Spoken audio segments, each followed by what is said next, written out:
my range of expertise was things like past life regressions and relaxation therapy and guided imagery and all that sorts of airy-fairy type things. And you could just, I didn't believe in it necessarily. I just knew that the therapy worked and that people liked it and they came for it and it was interesting and curiosity to me. And the idea of ever encountering anything having to do with aliens was, the furthest thing from my mind. And somebody, I wrote a book about, so-called biblical prophecy at one point, and somebody read it, and they said, well, you didn't say anything about UFOs in here.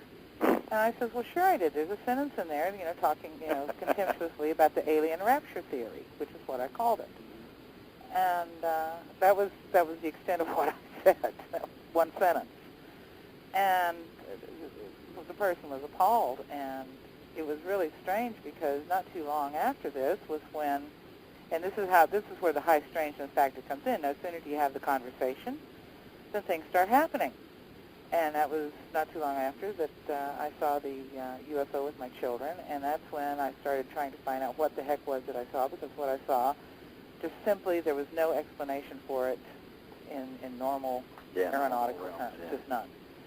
And I have a cousin who's an aerospace engineer, works at NASA, and I have people in my family who are engineers and so forth. So everybody said, what you're describing could not have happened. And I tried to get confirmation from other people that they could explain this thing for me, and nobody could explain it. And in fact, people started to say I was losing my mind. Well, I wasn't losing my mind because I saw it, and so did other people that I knew, and so did my children. We all were describing the same thing. Well, not too long after that, that was when my first abductee contacted me for a hypnotherapy session. And since I did not believe in this phenomenon, I was determined to prove that it was some other kind of experience. I did a lot of leading, which I don't normally do, just to try to lead the person into describing something else, like an early childhood memory, or maybe a disguised past life memory, or maybe there was some abuse in early childhood, something like this. I was deliberately trying to make it go the other way, and it didn't work. And so I'm thinking to myself, well, this is crazy. I'm reading these articles where these people say that, it's all suggestion on the part of the hypnotist, when somebody comes up with an abduction scenario. And this is clearly not what has happened here, because I know what I'm doing here, and I was not, suggesting to this person that they had an alien abduction experience. I was doing the exact opposite. And one thing led to another, and it got wilder, and I started reading about it because I was extremely curious. I read everything I could get my hands on, was reading 18 hours a day sometimes until my eyes bled. And there was just so much stuff, and there was so much noise, and so many different opinions, and so many investigators, and so little science, and it just got crazy, and I couldn't get any hard and fast answers from anybody about anything. Nobody had a really good theory that covered all of the data, because everybody had different sets of data, and it made me crazy. And since I couldn't find any answers, I started thinking, well, I've read about all of these people, who did this channeling, and of course that was another thing. Because if you start considering, say, a UFO or alien hypothesis, what does that do to the paranormal? I mean, people have been studying and talking and reading and writing and experimenting with paranormal topics for, well over a century. Are you there? Yeah, I'm sorry. I just hit the phone button. Go ahead. And none of them are ever talking about aliens. How do aliens fit into that picture? Because if there's such a thing as aliens and UFOs, that changes everything. I mean, everything I thought that I had settled, I had organized in all of my little categories, it was all out the window. And this was very distressing to me. So having made a really long study for years of so-called channeling and experimental communications with other realms of experience, I said, well, if there's any way to get an answer, about any of this or any possible clue, that might be the way to do it. You couldn't necessarily rely on anything you got 100% because there's always a noise signal ratio. But I decided to try it, but I knew that I had to do it in a way and under circumstances that are a little more rigorous than, just somebody sitting down down and putting on a pyramid on their head and saying, okay, talk to me. And I started this, what I called, a critical channeling experiment, which, is in a fully conscious state using a board-type instrument and with other people present, participating. It's not just a one-person thing. And using a kind of a vigorous feedback algorithm, to check and cross-check everything that came through, minute by minute, hour by hour, whatever, session by session, and went through this like 2 years, once or twice a week for 2 years, until finally a signal came through that seemed to be, very intelligent, very internally consistent, and it gave some information that actually began to make some sense out of things. And of course, there were some testable things that came through, but there were many things that were not testable. But that's what you have to, when you're looking for information about something you know nothing about. That's going to be the way it is. You're going to have to hold some things in a questionable category. So that was what happened, and we started recording all of this information over this period of time, and it was delivered letter by letter, and usually nobody knew what was being said until after it was read back. You had to put your word breaks in because all the letters are delivered all in one continuous stream without breaks.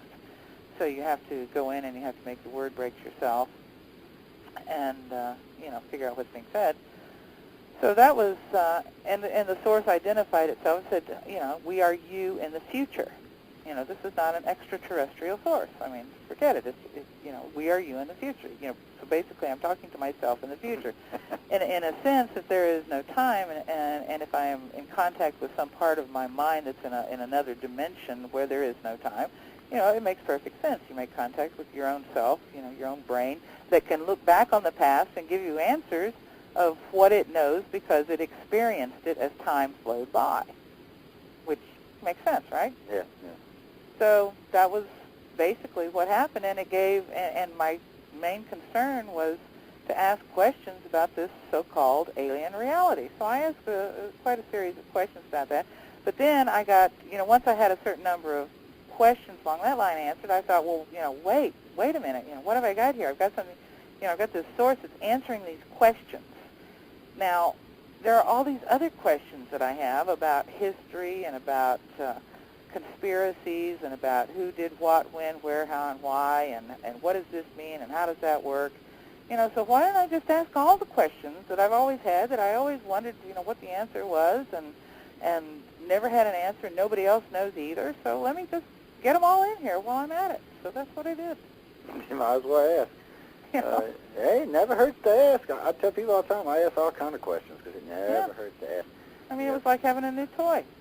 We do massive amounts of case studies, and I'm very fortunate. I head up an organization with 15,000 members and directors all over the planet, all over the country. We've actually investigated. We have criteria for all of this stuff now, but what we do is... well, you see, I read those kinds of cases. I read cases. No, not like this. We haven't even... And most of this stuff, because abduction criteria is closely guarded by the organization, we don't release this information. And the reason why is we would never know who was lying and telling the truth. Exactly. And it's the reason we do it. But as of to date, we have 12,500 cases on file. We've actually been through more than about 47,000 people to get there. And some of them turn out to be like what you were talking earlier. A lot of times we can recover memories and stuff without using regression. Sometimes we have to, sometimes we don't. There's other methods we use as well. But you'd be surprised how many times a supposed contact or alien abduction turns out to be some type of childhood problem.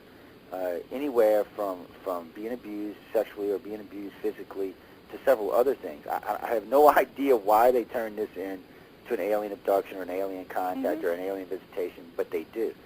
And, it's a shame, but all we do is refer them to psychologists because there's nothing we can do for them. Of course. It's not what we do. And basically, but what we've done, along with Yvonne Smith and Mary Rodwell and Darrell Sims and a few others, Katarina Wilson and about half a dozen others, is we're actually at about an 84% agreeal. This is a first in ufology.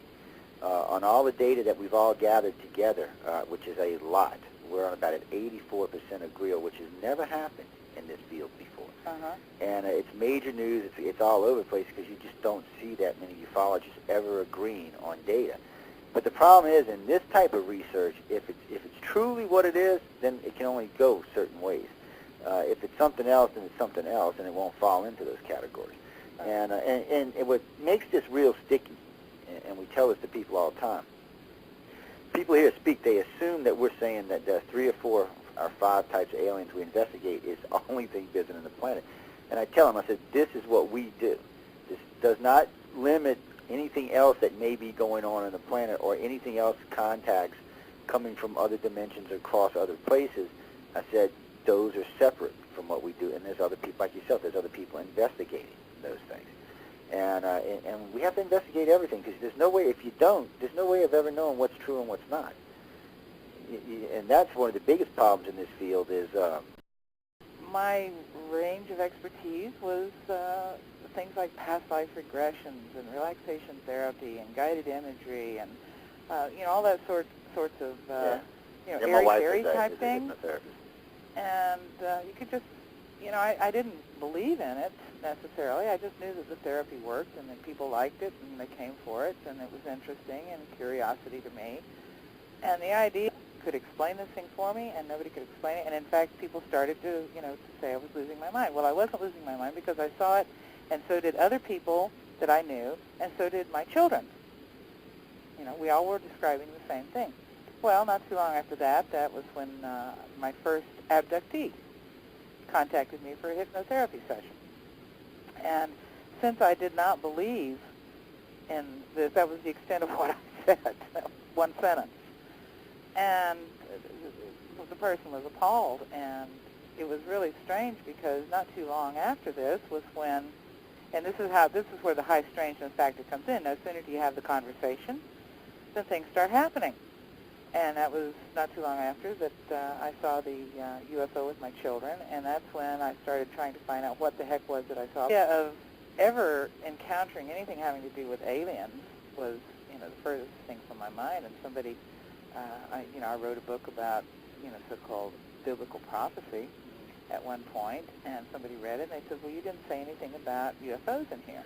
And I said, well, sure I did. There's a sentence in there, talking, contemptuously about the alien rapture theory, which is what I called it. And that was what I saw.